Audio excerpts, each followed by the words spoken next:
शङ्करं शङ्कराचार्यं केशवं वादरायणं सूत्रभाष्यकृतौ वन्दे भगवन्तौ पुनः पुनः भगवन्तौ पुनः पुनः।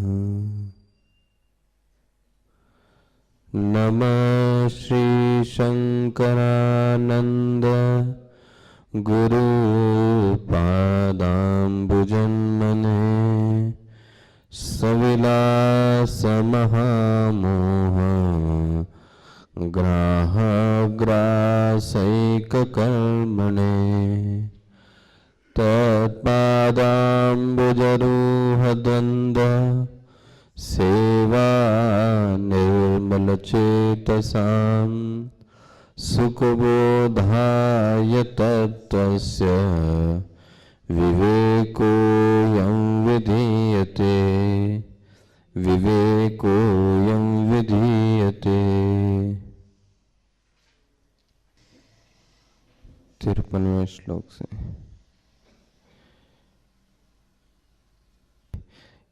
इत्थं वाक्यैतदर्थानुसन्धानं श्रवणं भवेत्।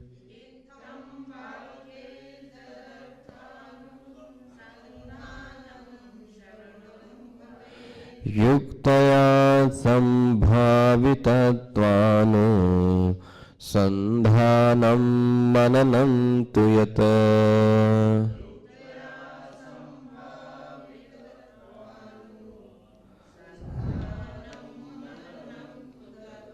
ताभ्यां निर्विचिकित्सेऽर्थे चेतसा स्थापितस्य यत्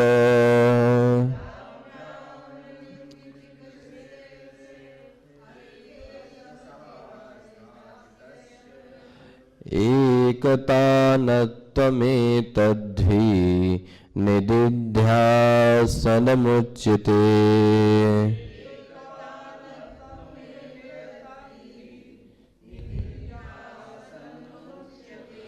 ध्यात्रे ध्याने परित्यज्य क्रमाध्येयैकगोचरम्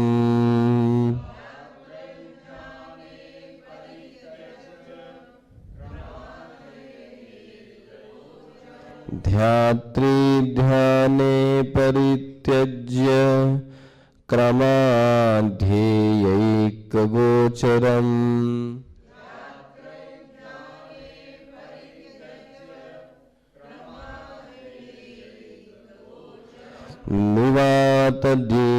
निवातदीपवच्चित्तं समाधिरभिधीयते।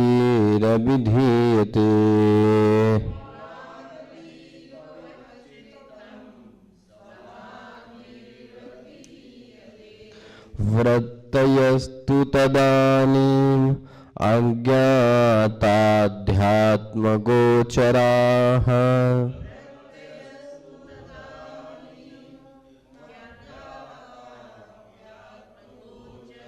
स्मरणादनुमीयन्ते व्यथितस्य समुत्थिताः।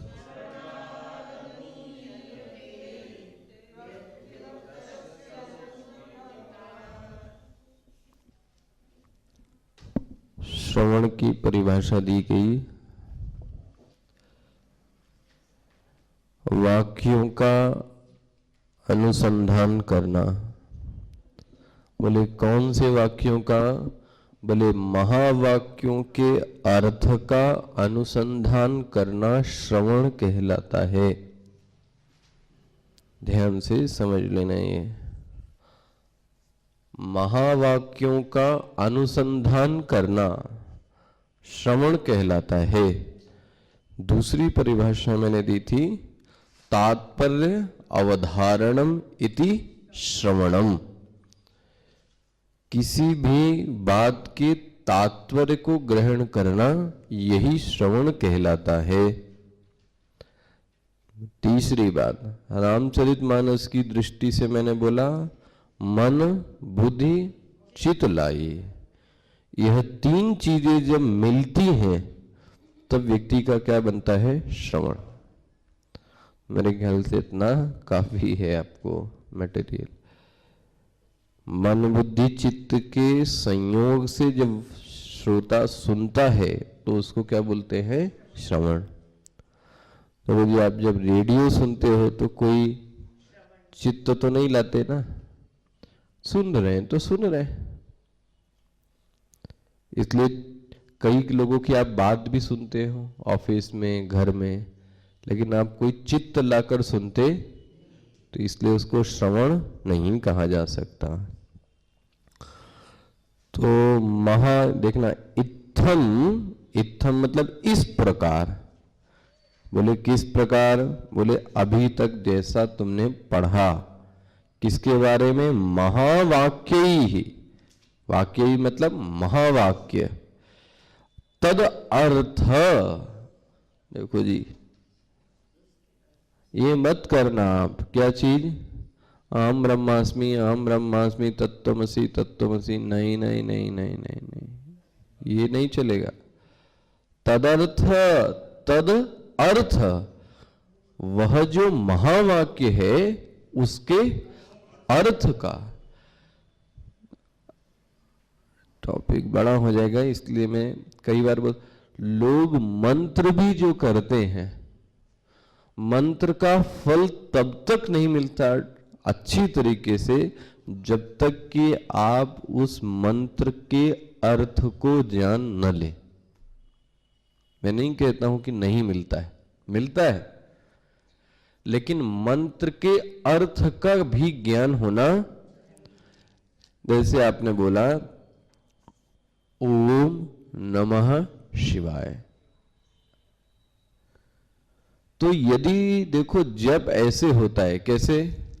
आपने ये माला उठाई है ना, ओम नमः शिवाय, ओम नमः शिवाय, ओम नमः शिवाय, ओम नमः शिवाय। इस जप को कैसा बोलते हैं? यांत्रिक, यंत्र जैसा हो रहा है, पकड़ में ना। आध्यात्मिक जप कैसा होगा? ओम, ओम कहते ही मेरे सामने भगवान की, शिव की मूर्ति आ जाए। नमः, नमः मतलब मैं नमस्कार कर। किसको नमस्कार करते हो? बोले शिव। शिव मतलब जो है ना कल्याणकारी है। अब देखो, पिछली बार मैंने शायद दिया था, सुना हो आपने, जो सत्य है वही शिव है, और जो शिव होगा वही सुंदर होगा। पकड़ना फिर से, जो सत्य है वही शिव है। शिव है मतलब वही कल्याणकारी है, और जो कल्याणकारी है वही सुंदर है। अच्छा देखो आप, जो सत्य होता है वो कैसा होता है? कल्याणकारी होता है या नहीं? असत्य चीज कभी कल्याणकारी, लेकिन जो सत्य चीज है वो आपके जीवन को क्या करेगी? कल्याण करे। और एक बात है, सुंदर वही चीज है जो जीवन को क्या करे? कल्याण करे। तो क्या बन गया? सत्यम शिवम बन गया ना। देखो अब कितना कितना दर्शन छिपा हुआ है। वह चीजें पकड़नी है जीवन में जो चीजें सत्य हैं।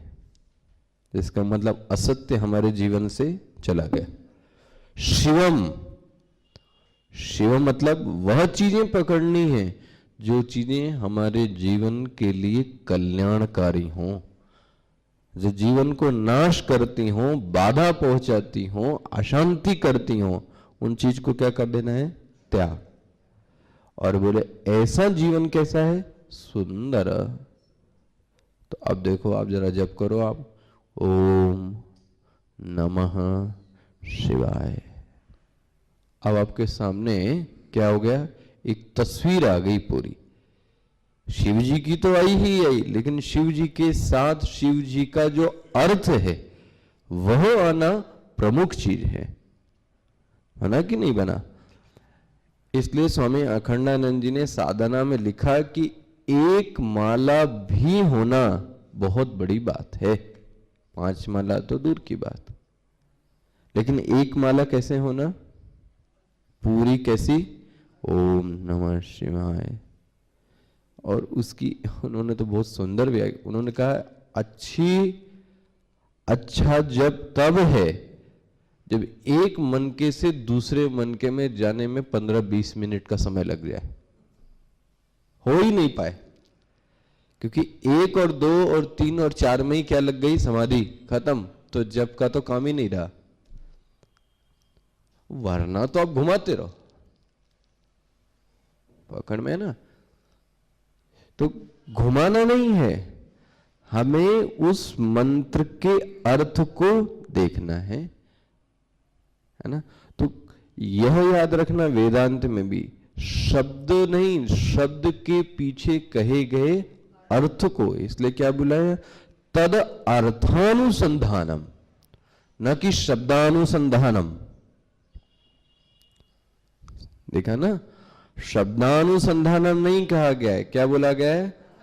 और आप देखो ना, अनुसंधान मतलब रिसर्च, लिखे रहते हैं ना, अनुसंधान केंद्र मतलब क्या, रिसर्च इंस्टीट्यूट। तो आपकी भी रिसर्च चलनी चाहिए, किस पे, महावाक्य पे। लो जी, ये इंस्टीट्यूट नहीं है, ये जो शरीर है ये क्या है, इंस्टीट्यूट है, करने वाले आप हैं, करो, खोज जितनी करनी है बैठ बैठ के। तो अभी तो सिर्फ ये क्या हुआ मात्र, बोलो जी, श्रवण। अच्छा मैं आपको बताऊं, आप करते हो श्रवण, जब कभी कभी आपको कोई अच्छी बात कह देता है या कभी कभी आपको कोई बुरी बात कह देता है, तो आप उसकी बातों का अर्थ का चिंतन आप दिन भर करते हो कि नहीं करते हो। शब्द का चिंतन नहीं करते, हम ये कोशिश करते हैं कि इस शब्द के पीछे इसने बोलने की क्या कोशिश की, पकड़ में है ना। तो इसका मतलब आपने क्या किया, श्रवण। इस तरीके से वेदांत के वाक्यों का क्या होना चाहिए, श्रवण। ध्यान रखना, सुनना नहीं। मैं बोल रहा हूं, आप बैठ गए और सुन रहे और इसको बोल दिया जाए श्रवण नहीं, परीक्षित जैसा श्रवण होना चाहिए। मतलब सुनते ही ज्वाला निकल सके, सुनते ही रोए कांप उठे, सुनते ही मन में चित्त में अश्रुधारा बह उठे। जब आप ऐसा कभी कुछ सुनते हो ना, तो आप समझ लेना आपने वाकई क्या किया है, श्रवण किया, वरना नहीं किया। बहुत सारे बोलते रहते हैं, हम सुनते रहते हैं। आप टीवी पे भी तो देखो ना, संस्कार और आस्था दिन भर कुछ न कुछ आता रहता है, और आपके कुछ होता है असर। लेकिन कभी कभी कोई 1-2 बातों में हमारा चित्त क्या होता है, एकदम उठ जाता है। इसका मतलब वो आपने क्या किया, श्रवण किया, है ना। तो श्रवण की साधना समझ में आ गई। महावाक्यों के अर्थ का अनुसंधान करना श्रवण। लेकिन बड़ी सुंदर बात है, साधक वो है जिसको तकलीफ आए, ध्यान रखना। जिसको रास्ते में तकलीफ ना आए वो साधक नहीं है। देखो जी, अच्छा बच्चा वही है जो पढ़ने पर उसको दिक्कत, तभी तो पूछता है मुझे समझ में, तो आपका मन अंदर से प्रसन्न हो जाता है किस बात पे, कि कम से कम इसको कुछ ऐसा तो लग रहा है कि समझ में, तो ये पूछने की कोशिश। इस साधना में भी है, क्या बोलते हैं, युक्तया संभावित तत्व अनुसंधानम। अब जो उसने सुना ना, उसकी समझ में नहीं आया, उसने बोला अब इसको तो मुझे समझना है, तो अब वो किससे समझता है, युक्ति। वेदांत में कोई सत्य है उसको 3 बातों से परखा जाता है। फिर से, हाँ, वेदांत में यदि कुछ सत्य है तो उस सत्य में 3 बातें होनी चाहिए। पहला, श्रुति। श्रुति मतलब नहीं, श्रुति मतलब आपने वह बात जो कह रहे हैं, जो बोल रहे हैं, वह बात वेद सम्मत होनी चाहिए। अब मैं क्या बोलूं आपको, हमारे किसी वेद में नहीं लिखा गया कि आप उछलते कूदते मर्यादा का उल्लंघन करते हुए ध्यान करो, है ना। अभी आप क्या ऐसे 2-3 इंस्टीट्यूट, कोई मान मर्यादा नहीं रह जाता है, ध्यान कर रहे हैं। अरे किस वेद के किस उपनिषद में ये लिखा है, वो मेरे को लाके दिखा दे, कहां पे लिखा है? नहीं, पुरुष और स्त्री एक साथ मिलकर एक दूसरे को पकड़ के क्या करेंगे? ध्यान करेंगे। जी कहां पे लिखा गया है? उछल रहे हैं ध्यान में, मन शांत करने के लिए कर रहे हैं कि ये उछल रहे हैं, घूम रहे हैं, म्यूजिक बजा रहे हैं, और जो भी सब करते हैं ड्रामा। इसका मतलब यह श्रुति सम्मत बात कैसी होनी चाहिए? बस ये मैं कहूंगा आग्रह होना चाहिए हम हिंदुओं का। किस बात पे? जो भी सत्य है, आप देखते हो, आप किसी मुस्लिम से जब कहते हो ये बात, तो वो पहला क्या कहता है? रुको जरा, हम अपने कुरान में देखेंगे, तब इस बात को क्या करेंगे। आपको भी होना है, जब तक वेद सम्मत नहीं है तब तक वह बात स्वीकार नहीं है। कुछ भी हो, कर लो जो करना। तो पहले क्या हो गया? श्रुति। अच्छा, श्रुति ने बोल तो दिया, लेकिन हवा हवाई बात है। बोले नहीं नहीं नहीं नहीं नहीं, श्रुति बोले, और वह बात कैसी होनी चाहिए पता है? युक्ति सम्मत होनी चाहिए। देखो जी, कौन कौन सी हो गई? श्रुति, युक्ति। युक्ति मतलब तर्क, लॉजिक, कारण। और सिर्फ कारण में ही न फंसे रह जाओ, उस चीज की क्या होनी चाहिए? अनुभूति। श्रुति, युक्ति, अनुभूति, इसको हमारे यहां मान्य दिया गया। हमारे ऋषियों ने जो भी किया वो इन तीनों के दायरे में किया। श्रुति, युक्ति, अनुभूति। अनुभूति मतलब अनुभव। उसको अनुभव भी ऐसा हमने कुछ आपको बोल दिया जो अनुभव में ही नहीं आ रहा है, तो किस काम के लिए बोला? उसका महत्व क्या रह गया? जिस चीज को आप अनुभव नहीं कर सको वह सत्य किस काम का? कोरा सत्य है वो। तो ऐसे सत्य को लेके क्या करेंगे? ऐसे सत्य को लेके क्या करेंगे? इसलिए युक्ति होनी चाहिए, अनुभूति होनी चाहिए, और श्रुति। देखो ये क्या कहता है? युक्तया। अब ये क्या कहता है? समझ में तो आ गया, लेकिन मेरे मन में क्या उठता है पता है? संशय। संशय, ध्यान रखना, संशयों का नाश मनन में होता है, ध्यान में नहीं। ध्यान में संशय बढ़ जाएगा। मनन मतलब बार बार उसको क्या करना? घोटना। दूध की रबड़ी बनाता है व्यक्ति, क्या करता है? उसको एक ही चीज को बार बार घोटता है, और तब जाके उसमें से मीठा, सुंदर, अच्छा सा दूध निकलता है। शुरुआत है आखिर क्या? दूध। लेकिन दूध को उसने क्या किया? घोटा। जितना घोटोगे उतना ही अच्छा होगा। ये युक्ति ऐसे ही है, वो मनन ऐसे ही है, उसकी धज्जियां उड़ा डालता है। आप स्वामी जी को जो पसंद करते हैं, गुरु जी को, सोलन जी की खासियत यही रही है। उनका क्या जो सबसे कड़ा पक्ष है, प्रबल पक्ष है, वो क्या है पता है? मनन। मनन में ऐसा हो जो व्यक्ति को क्या कर दे? हिला दे। मनन कहीं किताब में नहीं मिलना है, याद रखना। मनन आपको करना पड़ेगा। किताब आपको श्रुति दे सकती है, युक्ति दे सकती है, लेकिन मनन किसको करना है? आपको। कोई चीज ऐसी पढ़ डालो कि आपको उसके तार तार, जैसे आप गाड़ी खोलते हो तो गाड़ी में आपको क्या पता है, ये तार इधर से जा रहा है, ये तार इधर से जा रहा है, इसको खोल दोगे तो ऐसा हो जाएगा। ये आपका क्या है, मनन। कहीं से कुछ भी कर लो, मुझे इस बात का पूरा, ऐसे ही शास्त्र का होना चाहिए, महावाक्यों का होना चाहिए। युक्तया संभावित अनुसंधानम मननम। अब बोलते हैं, आते हैं ध्यान पे, बोले ताभ्याम, देखो जी, ताभ्याम, ताभ्याम मतलब,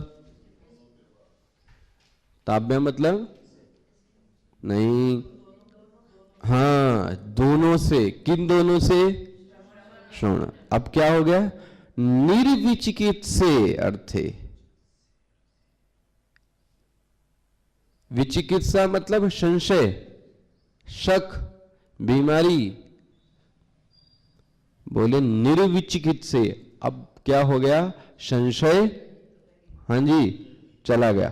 किसका, क्या लिखा है, चेतसः, चित्त में से अब संशय चला गया। क्या करने से, श्रवण। और अब बोले क्या करो पता, स्थापितस्य, देखो अभी ध्यान नहीं आया है, अब चित्त को क्या करो, स्थापित करो। कैसा चित्त, संशय रहित चित्त। इसका मतलब ध्यान करने का अधिकारी वही है जिसके चित्त में संशय ना हो, वरना तो ध्यान में बैठ के संशय और बढ़ते हैं कि नहीं बढ़ते हैं। वो बात अगर हमको क्लियर नहीं है तो हम ध्यान में बैठेंगे तो वह संशय क्या होगा, और बढ़ेगा। इसलिए नहीं नहीं नहीं बोले, ध्यान में संशय दूर नहीं होंगे, समझना। संशय किससे दूर हो गए, ताभ्याम। ताभ्याम मतलब सुनने से और गुनने से या मनन करने से चित्त के संशय दूर हो गए। वाह। और अब संशय रहित चित्त को क्या करता है पता है, स्थापित करता है। और अब क्या करता है, एक तानत्वम।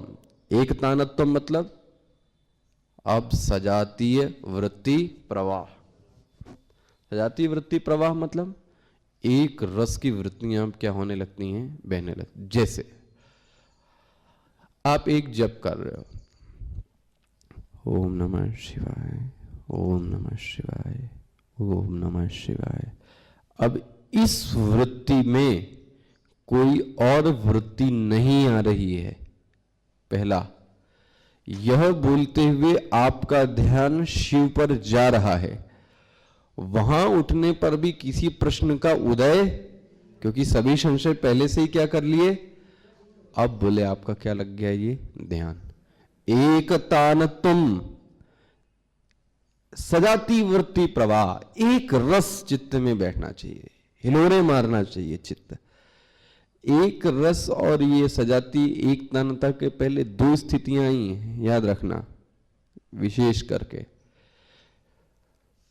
एक तानता के पहले दो गुण चित्त में रहने चाहिए। पहला निर्विचिकित्से, दूसरा स्थापितस्य। क्या बोला, नहीं समझ में। ध्यान करने के पहले, एकतानता के पहले दो चीजें होनी चाहिए। क्या चीजें, निर्विचिकित्से। अभी बताया मैंने ना, निर्विचिकित्सा मतलब, निर्विचिकित्सा मतलब संशय रहित। और दूसरा गुण क्या होना चाहिए, स्थापितस्य। देखो ये बहुत अलग अलग चीजें हैं। कई बार हमने श्रवण तो कर लिया, लेकिन आपको पता है कि हम ध्यान कर सकते हैं, लेकिन ध्यान करने लायक आपने चित्त अपना स्थापित नहीं किया, तो ध्यान आ गया। और अब क्या होने लगा, सजातीय वृत्ति प्रवाह। अब ये जिनका अध्ययन व्यापक है वो समझ। अब आपने योग पढ़ा है ना आप लोगों ने, एक तानत्वम के बगैर यदि दो स्टेप ये होती है ना, इसको क्या बोलेंगे, बोलो भाई। सोनी जी आपको योग पता होगा।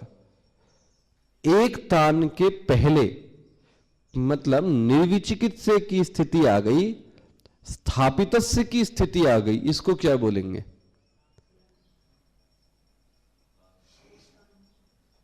एक प्राण की स्थिति नहीं आई।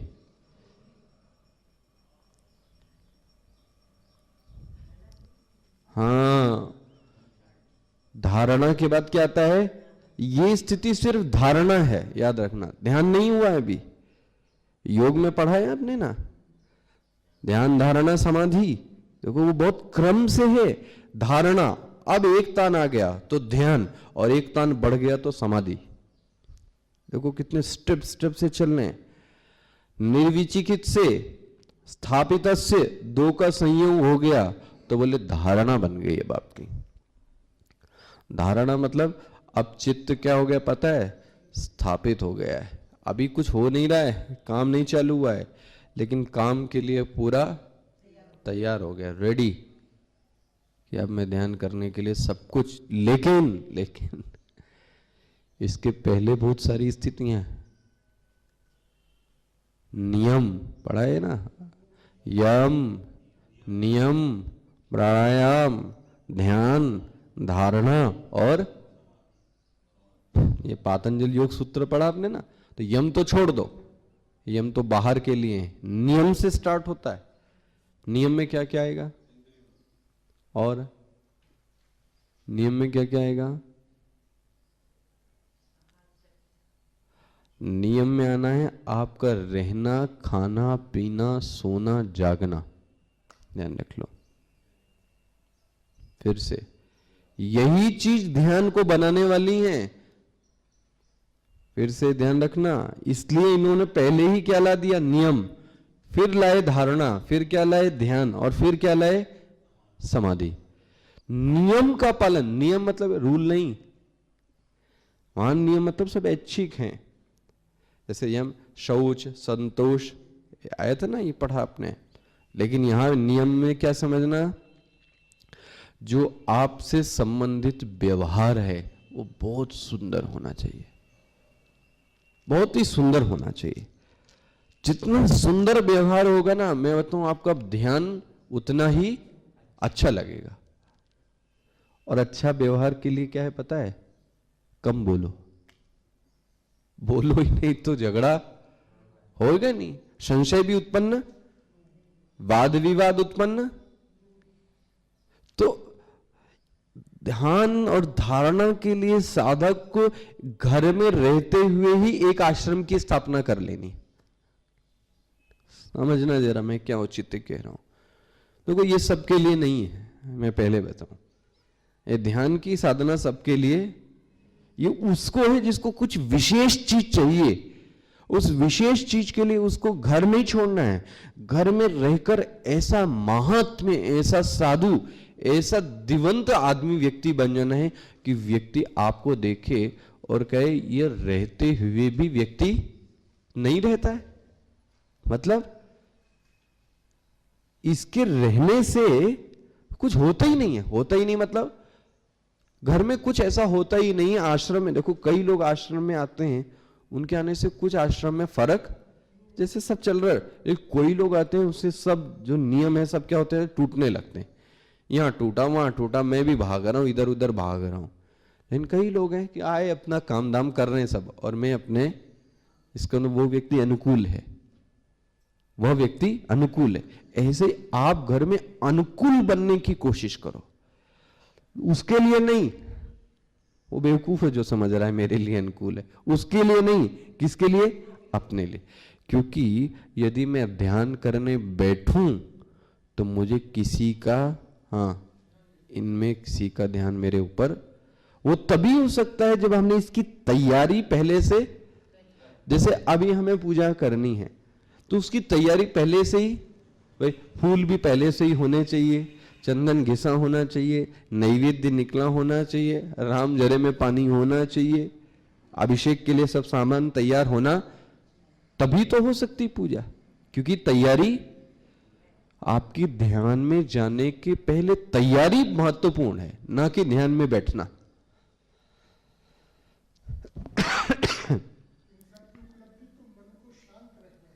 किसका?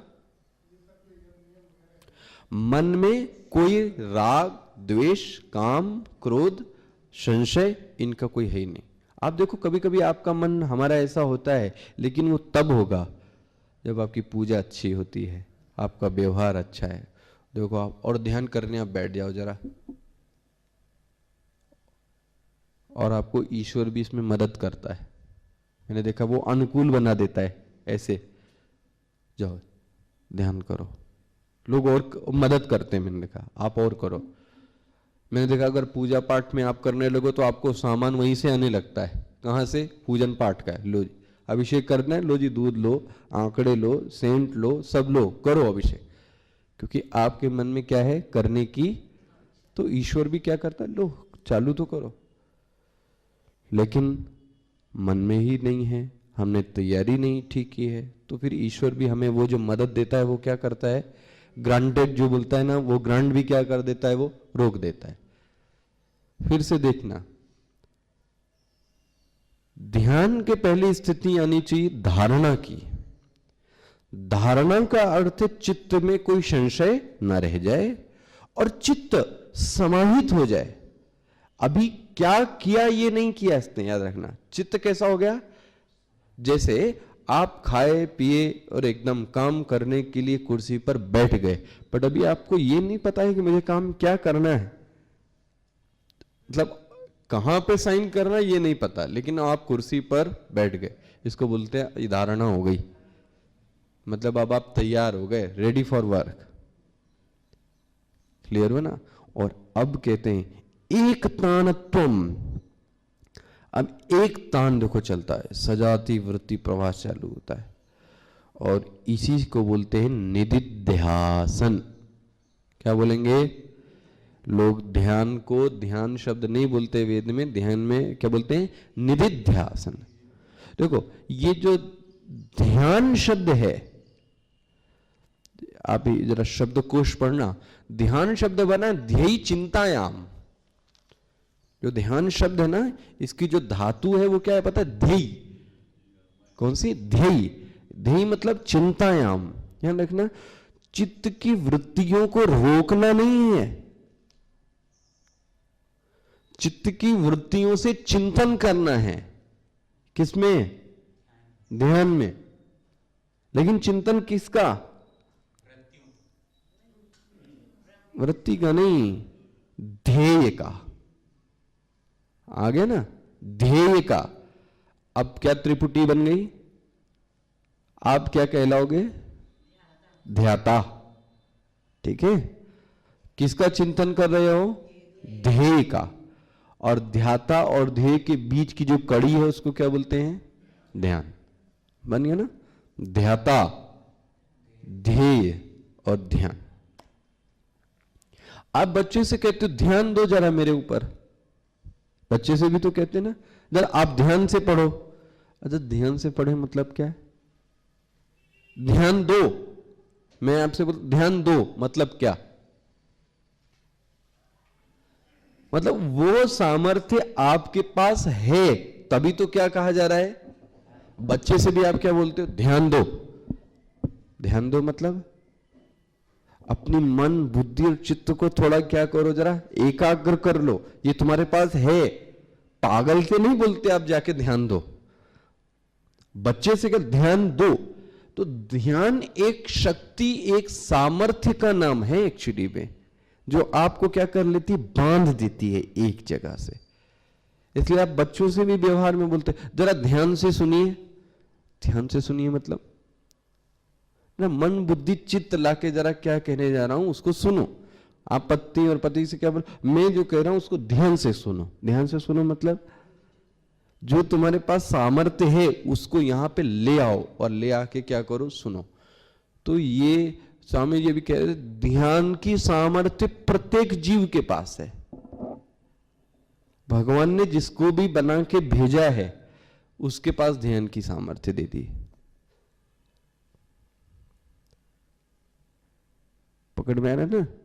ध्यान की सामर्थ्य ऐसे ही कोई विषय, कोई बड़ी बात नहीं होती है, लेकिन ये बात है कि हम उसके प्रति कितना थोड़ा अलर्ट हैं। होने के बाद भी आपको नहीं पता कि आपके पास इतनी बड़ी सामर्थ्य है। हाँ, दिस प्रैक्टिस। अच्छा जी, अब बोलते हैं यह जो ध्यान की साधना है ना, ये किसकी साधना बन जाती है? समाधि। ध्यान का समय ध्यान का समय बड़ा होता जाना समाधि बन जाती है। छोटे समय के लिए है उसको क्या बोलेंगे? ध्यान। बड़े समय के लिए हो गई उसको क्या बोलते हैं? समाधि। माना ना, ध्यान छोटा भाई है, समाधि उसकी बड़ी बहन। जो ध्यान करेगा, हाँ, वही समाधि कर सकता है।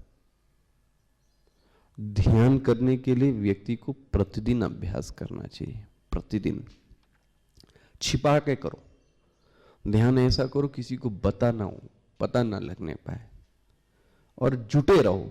ध्यान रखना, बहुत दिक्कत आएगी, बहुत दिक्कत आएगी।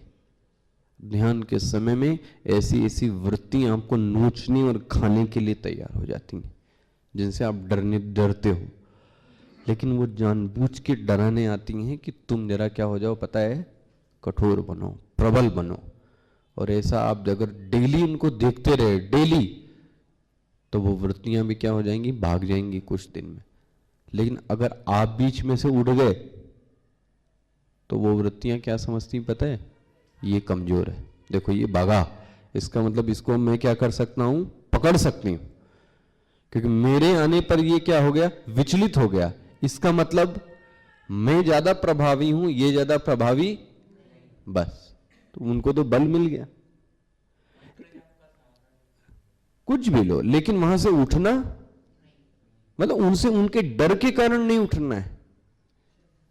भले कुछ भी करो, जब चालू करो, आंख खोलो, लेकिन उन वृत्तियों से पीछा नहीं छुटाना है। उनको रहकर वहीं पर क्या करो? फेस। मतलब किसी समस्या को भागो नहीं, वहां पे रहकर देखो कि ये गड़बड़ी क्यों आई मेरे साथ।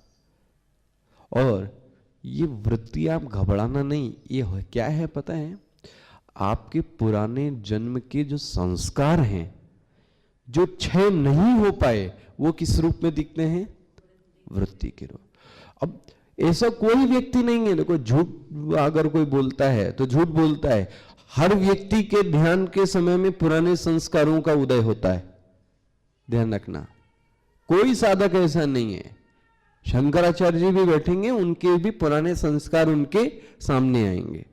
लेकिन एक व्यक्ति ऐसा है जो संस्कारों को पछाड़ देता है, एक व्यक्ति ऐसा है जिसके संस्कार बड़े अच्छे हैं, लेकिन एक व्यक्ति ऐसा है जिसके संस्कार गड़बड़ हैं। कोई बात नहीं, हम अब से संस्कार नए ताजे और अच्छे बनाते हैं, लेकिन उन संस्कारों को क्या करना? छोड़ना नहीं, आने दो, आने दो। एक दिन ऐसा आता है कि वो संस्कार भी क्या करते हैं पता है? थक जाते हैं। ये साधक मानता नहीं है, ये तो बैठा ही रहता है, ये तो बैठा ही रहता है, इसको तो कुछ पढ़ता ही नहीं है सर। और धीरे धीरे धीरे वो संस्कार क्या होते हैं पता है? क्षय होने लगते हैं। तो आपको संस्कारों का क्षय करना है किसी तरीके से। अच्छा, वही संस्कार वहां दिखेंगे, याद रखना, जिसका क्षय नहीं हुआ है। जिसका क्षय हो रहा है या हो गया, वो नहीं दिखने वाले। जो इच्छाएं अतृप्त हैं, जो इच्छाएं अतृप्त रह गई, जो आपके मन में अभी शोभन बुद्धि जिनके प्रति बरकरार है, जिनको आप महत्व बुद्धि देते हो, वो चीजें कहां दिखेंगे आपको? ध्यान में दिखेंगे। घबराना नहीं है, देखो मेरे को। कितनी देर तक देखोगे? कितने समय तक देखोगे? धीरे धीरे। इसलिए बोलते शास्त्र का बल होना चाहिए। जब आपको नहीं पढ़ाया है अभी कैवल्य उपनिषद, उसमें ध्यान करने के पहले इसीलिए बोला गया, पहले अपने गुरु को बुला लो जरा। क्या करने के पहले? ध्यान करो। और अपने भगवान को भी जरा बुला लो। ये दो तुम्हारे क्या करेंगे? क्योंकि ये संस्कारों से रक्षा करने के लिए दो टहलते रहते हैं। इनको बुला लो पहले, और फिर साधक से क्या बोला गया? तब ध्यान करो तुम। तो ये दोनों का अगर आपके पास शक्ति रहती है, ऊर्जा रहती है, ज्ञान रहता है, तो ये जो वृत्तियां और संस्कार है ना, ये आकर भी क्या होती हैं पता है, चली जाती हैं। इसीलिए जब आप ध्यान करते हो तो सबसे पहले क्या बोलते हो, ओ। क्यों? ध्यान में तो कुछ बोलना नहीं है, तो ओम क्यों बोलते हैं? किसको बुला रहे हैं? ईश्वर को बुला रहे हैं, अपने गुरु को बुला रहे हैं, क्योंकि वही आकर ध्यान में मेरी क्या करेंगे, रक्षा करेंगे। तो ध्यान की ये सब स्थितियां हैं, धीरे धीरे आपको समझनी चाहिए चीजें, कि ध्यान कोई एक दिन का खेल नहीं है। पकड़ में ना, ध्यान एक दिन का खेल नहीं है। दूसरा, ध्यान ऐसे आप सोचो कि एकदम से लगा लें, उसके लिए पूरा जो आपका दैनिक दिनचर्या है उसको क्या करनी है, कंट्रोल करके रखनी है। ऐसी बात सोचे नहीं, ऐसी बात बोले नहीं, ऐसी बात ध्यान में भी नहीं लाएं, क्योंकि मुझे क्या करना है, ध्यान करना है बस। और धीरे धीरे धीरे आपका ये स्वभाव बन जाता है, तो फिर आप वो व्यक्ति आता भी है ना, तो आप रास्ता क्या कर लेते हो, काट लेते हो, क्योंकि आपके रास्ते खुद बनने लगते हैं। तो आगे बोला है ध्यात्री और अब ध्याने परित्यज्य। देखो जी, अभी तो ध्यान करने बैठे थे और अब निर्विकल्प समाधि लग गई, और उसमें क्या हो गया, ध्यात्री मतलब मैं ध्यान करने वाला हूं, छोड़ गया, छूट गया। ये भी छूट गया, क्या चीज, कि मैं ध्यान करना हूं। ध्यान रखना, ध्याता और ध्यान, तो बचा कौन, बचा कौन, ध्येय। सिर्फ ध्येय रह जाता है। अर्जुन को सिर्फ ध्येय रह गया था। इस तरीके से ध्यान करते करते सिर्फ ध्येय याद रह जाए, और ध्येय कौन है, ब्रह्म चैतन्य, वो रह जाए, उससे फिर आप एक रूप हो जाते हैं। आगे ये चर्चा। ओम पूर्णमदः पूर्णमिदं पूर्णात् पूर्णमुदच्यते पूर्णस्य पूर्णमादाय पूर्णमेवावशिष्यते।